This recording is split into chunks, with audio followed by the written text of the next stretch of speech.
दिल्ली की जनता के साथ लगातार सोतेला व्यवहार कर रही है। कहते कुछ है, करते कुछ है।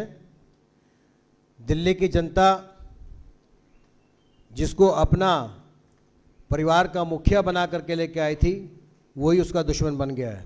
एक बड़े महत्वपूर्ण विषय पर आज एक विशेष प्रेस वार्ता हमारे दिल्ली प्रदेश के अध्यक्ष श्री आदेश गुप्ता जी और नेता प्रतिपक्ष श्री रामवीर सिंह जी बिधूड़ी संयुक्त रूप से करने वाले हैं। मेरे साथ मेरी सहयोगी प्रवक्ता सारिका जैन भी उपस्थित है। मैं अध्यक्ष जी से निवेदन करूंगा, प्रेस वार्ता शुरू करें। धन्यवाद नवीन जी। आज सभी हमारे मीडिया के बंधुओं को मैं नमस्कार करता हूं। आज काफ़ी दिनों के बाद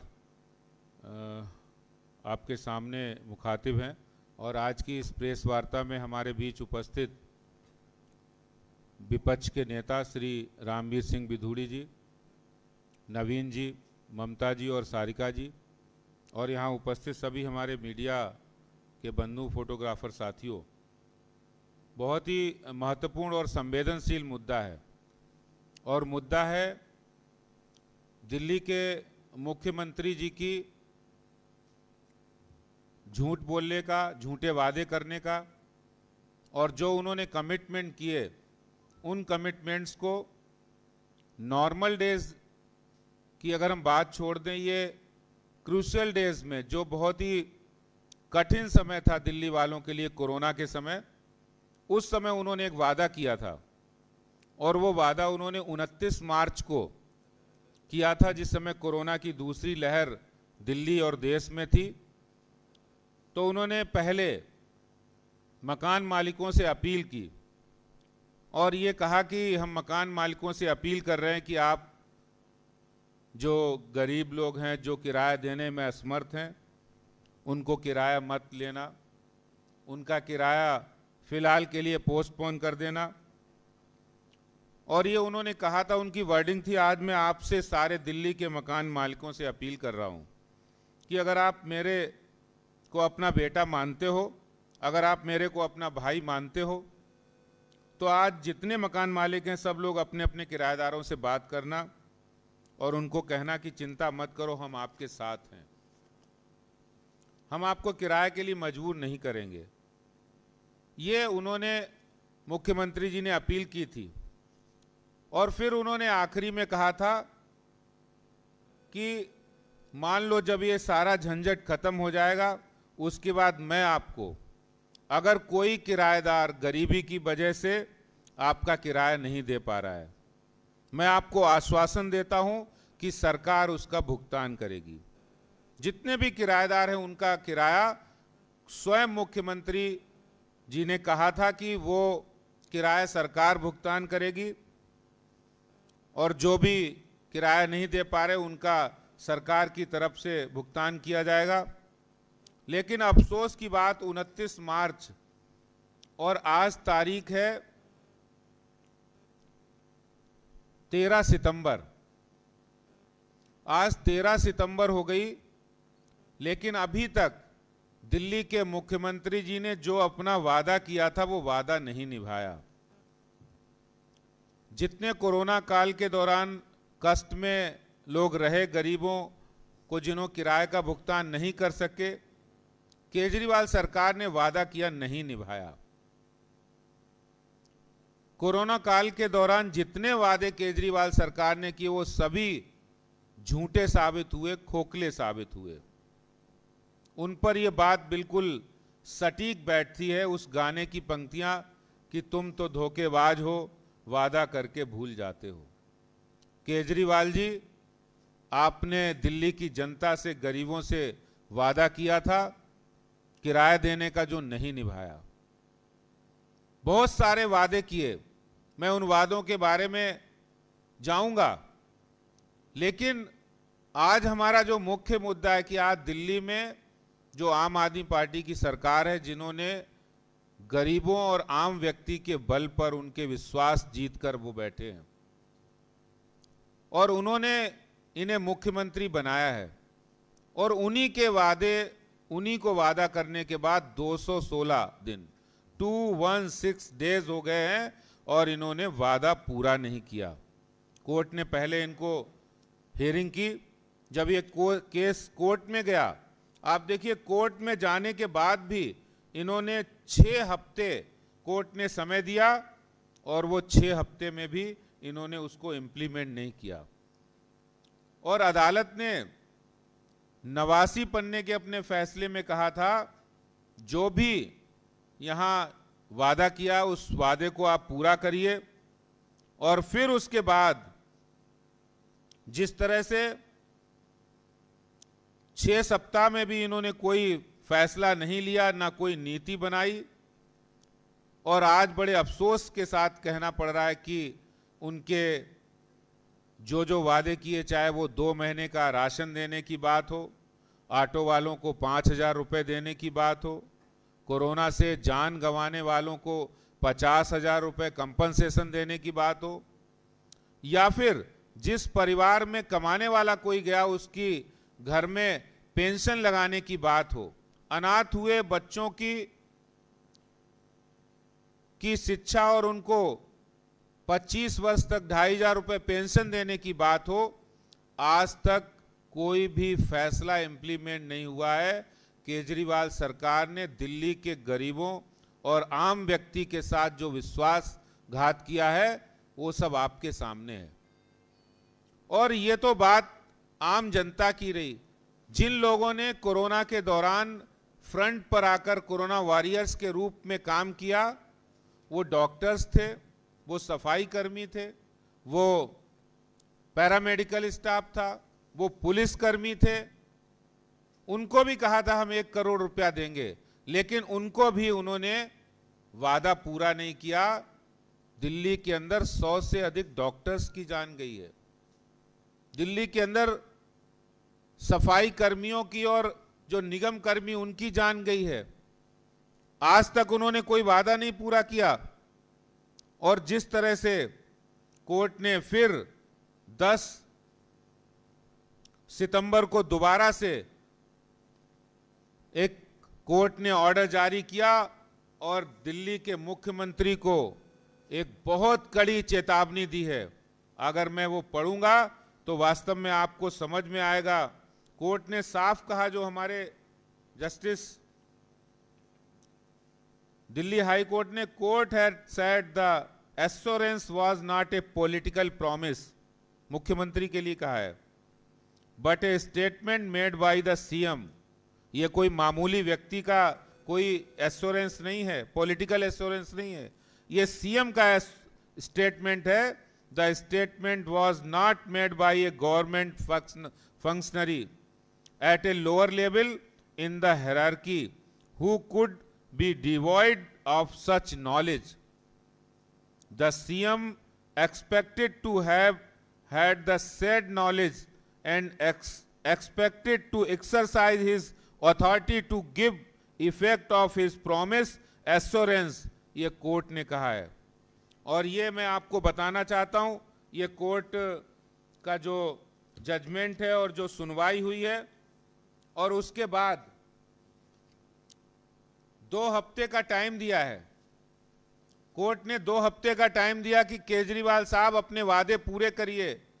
ये जो झूठे वादे करके आप झूठा लालच दे रहे हैं और अपनी इस झूठे वादे को आप दूसरे राज्यों में भी झूठ बोलकर प्रचारित कर रहे हैं, ये सब देख रहे हैं। ये मुख्यमंत्री जी, इसका जवाब आपको देना पड़ेगा। दिल्ली की जनता जवाब जानना चाहती है। सिर्फ एक दिन प्रेस कॉन्फ्रेंस करके आप स्टेटमेंट देकर भाग नहीं सकते हैं। ये हिट एंड रन की नीति है, ये दिल्ली की जनता देख रही है और भारतीय जनता पार्टी दिल्ली की जनता की आवाज बनकर आपसे जवाब चाहती है। और मैं चाहता हूं कि जो 2 हफ्ते का टाइम कोर्ट ने दिया है उसमें आप इस काम को करिए। अगर आपने नहीं किया तो दिल्ली की जनता की लड़ाई भारतीय जनता पार्टी सड़कों पर आकर लड़ेगी। कोरोना के दौरान जो जो आपने वादे किए उन वादों को पूरा करिए मुख्यमंत्री जी। मैं यही बात आपसे कहना चाहता हूं। धन्यवाद। बहुत बहुत धन्यवाद अध्यक्ष जी। मेरा निवेदन है नेता प्रतिपक्ष श्री रामवीर सिंह जी बिदोड़ी से कि वो अपना वक्तव्य रखें।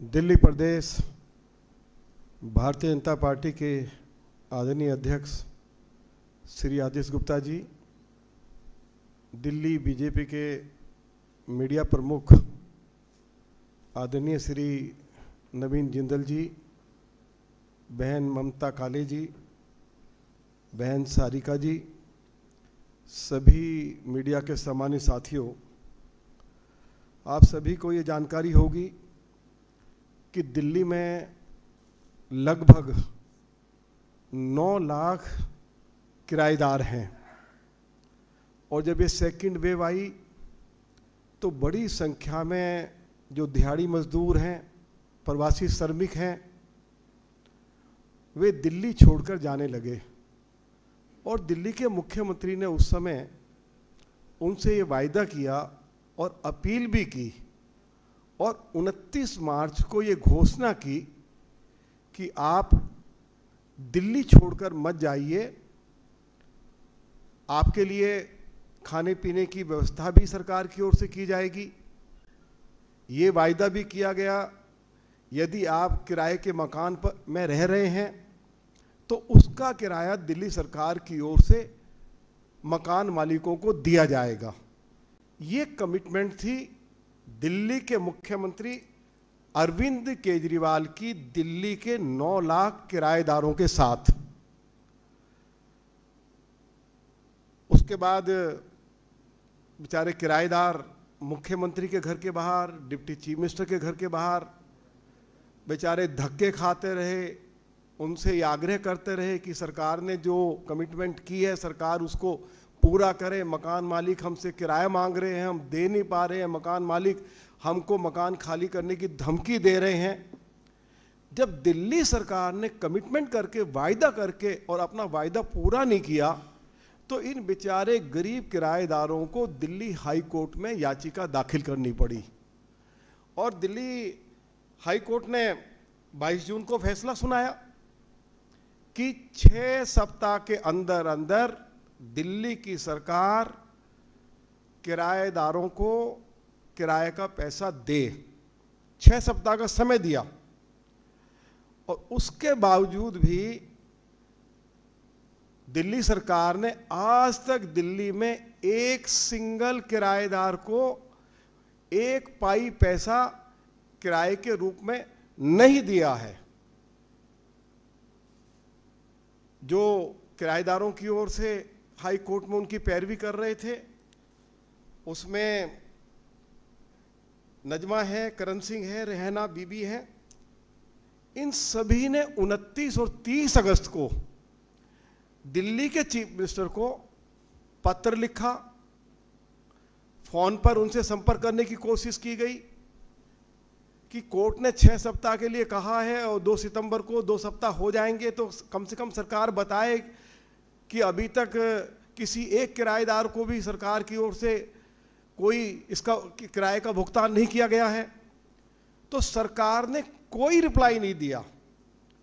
उसके बाद फिर हाई कोर्ट ने कहा है कि सरकार 2 सप्ताह के अंदर किराएदारों को जो सरकार की कमिटमेंट है, अपनी कमिटमेंट के मुताबिक उनको जो भी सरकार को किराए के रूप में जो पैसा देना है वो उनको दिया जाए। और अब 27 सितंबर लगी हुई है तारीख और 2 सप्ताह का टाइम दिया है। और जो याचिका करता है उन्होंने अरविंद केजरीवाल की सरकार के खिलाफ कि हाई कोर्ट के आदेश की अवहेलना हो रही है, तो ये कोर्ट को कहा है कि आपके आदेश की अवहेलना हो रही है, ये ठीक नहीं है। तो हम आज इस प्रेस कॉन्फ्रेंस के माध्यम से श्री आदेश गुप्ता जी के नेतृत्व में अरविंद केजरीवाल की सरकार से आग्रह करते हैं कि वो अपनी कमिटमेंट को पूरा करें और हाई कोर्ट ने जो उनको डायरेक्शन दी है, हाई कोर्ट के आदेश का भी पालन करें। आदेश का पालन नहीं करना वह बिल्कुल भी ठीक नहीं है और जैसे अध्यक्ष जी ने कहा है कि क्योंकि अब इसमें हाईकोर्ट का भी आदेश आ गया है और पार्टी ने भी ये फैसला कर लिया है कि जो जो कमिटमेंट अरविंद केजरीवाल ने दिल्ली के लोगों से की, जिसकी चर्चा आदेश जी ने की है, चाहे किराएदारों के साथ की हो, चाहे गरीब लोगों को मुफ्त राशन उपलब्ध कराने की बात कही हो, चाहे 5,000 से लेके 5 लाख रुपए तक जो लोग कोरोना महामारी के समय में जिनकी मृत्यु हो गई उनको मुआवजा देने की बात कही हो, तो या दिल्ली के जो किसान हैं उनसे ये कमिटमेंट की थी अरविंद केजरीवाल ने, कमिटमेंट नहीं की, घोषणा की कि मैं जो नरेंद्र मोदी की सरकार ने जो किसानों के लिए कीमत तय की है उससे 50% ज़्यादा कीमत दिल्ली के किसानों को दे रहा हूं और उसके ऊपर 100 करोड़ रुपया हर महीने उनकी सरकार किसानों के कल्याण के ऊपर खर्च कर रही है। लेकिन वो कमिटमेंट भी अध्यक्ष जी पूरी नहीं हुई। इन तमाम मुद्दों को लेकर श्री आदेश गुप्ता जी के नेतृत्व में हमारे सभी विधायक अरविंद केजरीवाल के घर के बाहर, सड़कों पर जहां भी जाने की आवश्यकता होगी, हाई कोर्ट में कोई और याचिका दाखिल करने की आवश्यकता होगी, हम दिल्ली के इन लाखों लोगों की लड़ाई को लड़ेंगे। क्योंकि ये कमिटमेंट कोई भारतीय जनता पार्टी ने नहीं की, कमिटमेंट दिल्ली के मुख्यमंत्री ने की है। उनको अपनी कमिटमेंट पूरी करनी चाहिए और हम इस कमिटमेंट को पूरा कराएंगे। अध्यक्ष जी ने बिल्कुल ठीक कहा कि कोरोना योद्धा जिनकी मृत्यु हो गई उनको 1-1 करोड़ रुपया देने की बात कही थी कि उनके परिवारों को 1-1 करोड़ रुपया देकर उनके परिवारजनों को सम्मानित करेंगे। केवल 15 कोरोना योद्धाओं को जिनकी मृत्यु हुई है अभी तक ये मुआवजा राशि दे पाए हैं। अभी तक लगभग 516 कोरोना योद्धा जिनकी मृत्यु हुई है, उसमें डॉक्टर, नर्सेज, उसमें सफाई कर्मी हैं, शिक्षक हैं, उसमें हमारे माली हैं, तो ये लगभग 516 लोग हैं जिनकी मृत्यु हुई है। उनको भी अभी तक 1-1 करोड़ रुपए की धनराशि नहीं दी है। मुख्यमंत्री से एक बार फिर हम इस प्रेस कॉन्फ्रेंस के माध्यम से अपील करते हैं कि वो अपनी कमिटमेंट को पूरा करें। बहुत बहुत धन्यवाद। Thank you.